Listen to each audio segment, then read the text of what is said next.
Bismillah teman-teman semuanya. Ya udah lama kali kita nggak jumpa. Udah lama sejak aku upload terakhir video di YouTube tentang EKG. Ya, alhamdulillah kita udah tuntas membahas tentang EKG normal. Ya setidaknya yang berdasarkan buku merah ini ya. Jadi ini kan edisinya edisi 8 nih. Yang edisi 9-nya udah keluar, tapi setahu aku belum ada terjemahannya. Jadi setidaknya ya berdasarkan buku edisi 8 ini kita udah tuntas alhamdulillah membahas tentang EKG normal. Sekarang kita akan masuk ke bab berikutnya yaitu aksis ya. Jadi aksis ini sebenarnya kita udah pernah singgung di video yang di belakang gitu ya, video yang sebelumnya. Aku nggak ingat di seri keberapa. Udah pernah kita singgung tentang kayak mana sih sebenarnya aksis itu. Nah, tapi kita akan review kembali supaya kita betul-betul paham tentang konsep dari aksis. Nah, sebelum kita membahas tentang aksis, kita harus ingat yang namanya vektor. Oke, kita tulis di sini vektor. Vektor. Oke, pasti teman-teman udah pernah dengar lah ini kan, vektor. Vektor itu adalah suatu besaran yang memiliki nilai dan arah.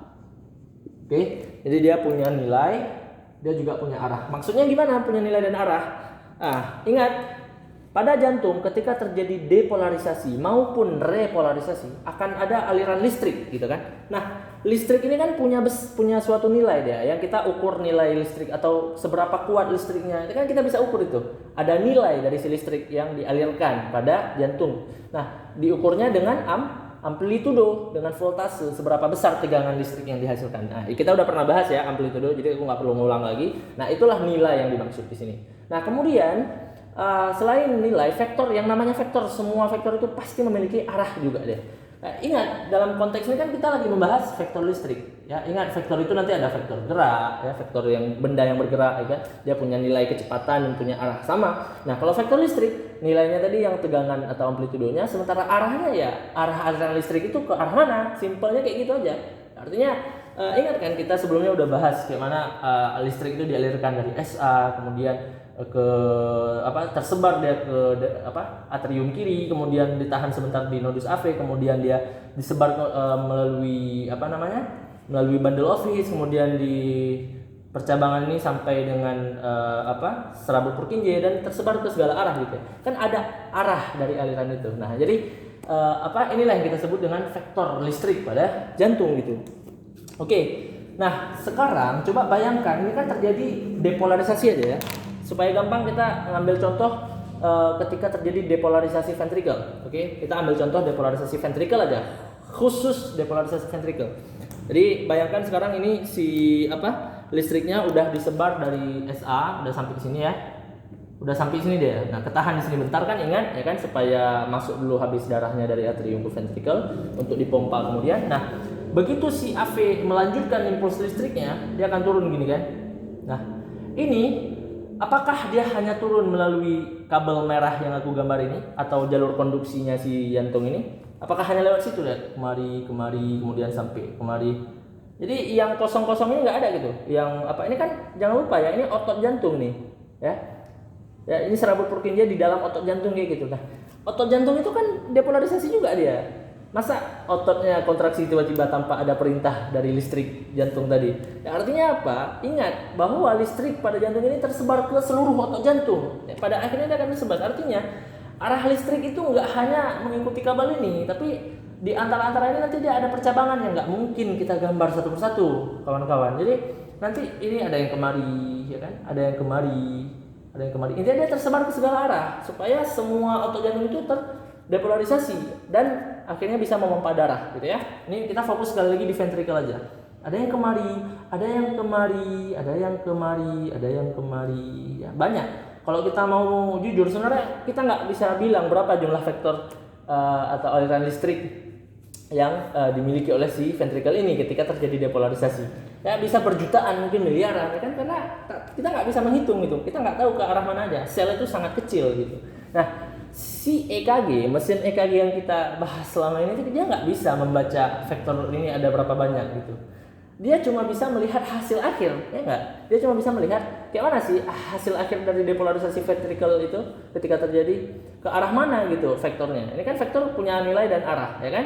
Dia punya amplitudo dan punya arah. Nah, ini arahnya segala penjuru otot jantung dia tersebar gitu. Nggak mungkin kan si EKG bisa baca ini satu, di sini ada, di sini ada, di sini. Dia jumlahnya tak terhingga. Sekali lagi sel itu terlalu kecil untuk bisa dilihat. Nah, hasilnya si EKG cuma melihat satu vektor akhir atau satu vektor total gitu. Apa yang maksudnya itu satu vektor total? Bayangkan sekarang gini ya. Ini spidol taruh di sini, ya kan? Ada dua orang yang sekalian menolak atau mendorong si spidol ini ke arah yang berbeda. Nah, maksudnya gini, misal bayangkan di sebelah sini ada A, ada si A. Kita berarti bilangnya ini vektor A. Ke arah mana dia menolak? Dia menolak dengan kekuatan segini misalnya. Nah, ke arah sini berarti, ke arah sini dia menolak kemari. Ya kan? Dia menolak kemari. Sementara ada si B di bawah. Berarti kita ini bilangnya vektor B, dia nolaknya ke atas. Kuat juga sama. Nah, ketika vektor A atau si A dan vektor B atau si B ini menolak si spidol ini dalam waktu yang bersamaan, ya, yang pertama yang si A kemari, oke, si B kemari, sekalian ya kejadiannya, maka apa yang akan terjadi pada si spidol?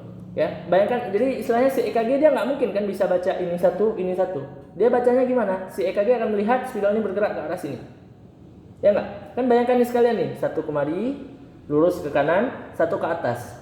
Ketika sekalian ditolaknya itu sekalian, maka yang terjadi adalah si spidolnya akan bergerak serong kanan atas gitu. Ya enggak? Logis kan? Nah, kemudian nanti misalnya si A menolak lebih kuat ke arah sana. Kuat deh, set. Kencang, set gitu kan. Sementara si B dia tolak ke atasnya lambat.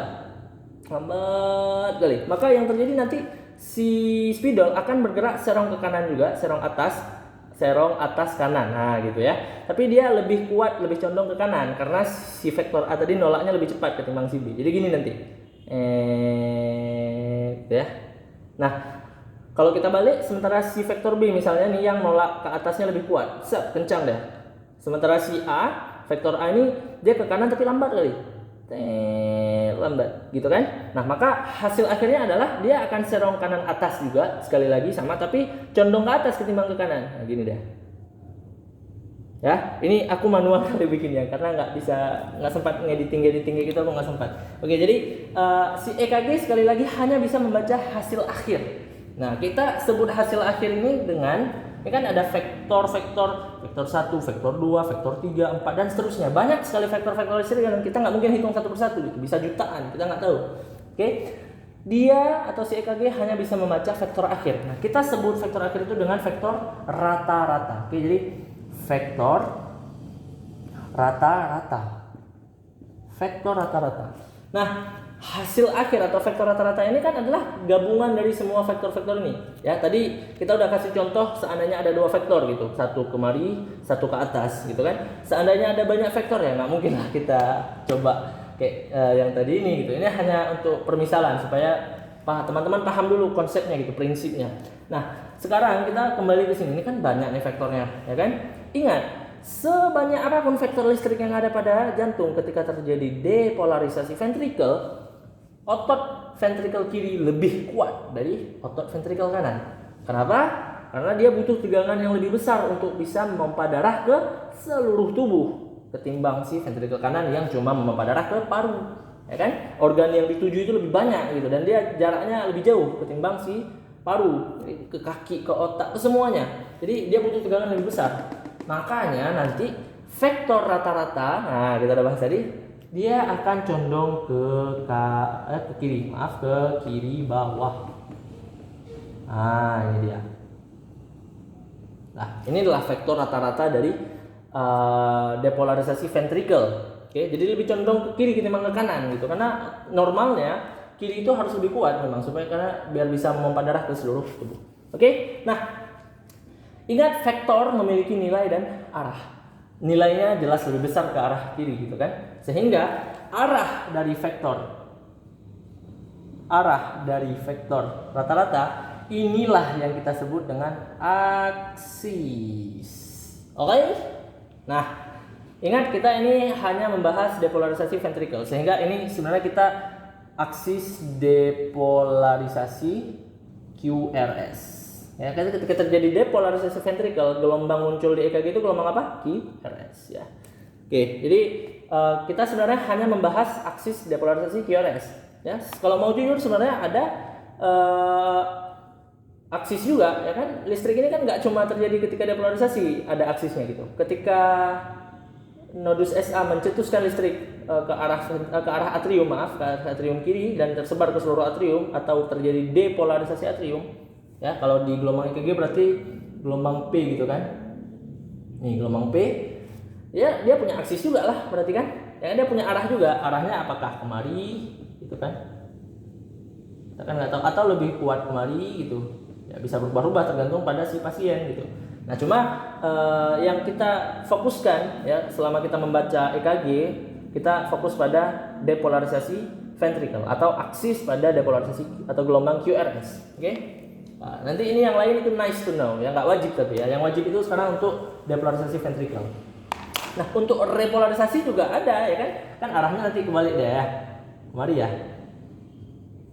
Ini ya. Sorry ya, ini udah amburadul udah ini ya. Intinya setiap ada listrik ya berarti ada aksisnya dong, ya kan? Jadi ada arah dari vektor rata-rata gitu. Nah, cuma kita sekali lagi fokus ke yang ini nih. Nah, aksis depolarisasi QRS. Oke, kita hapus dulu biar nggak semak. Dah.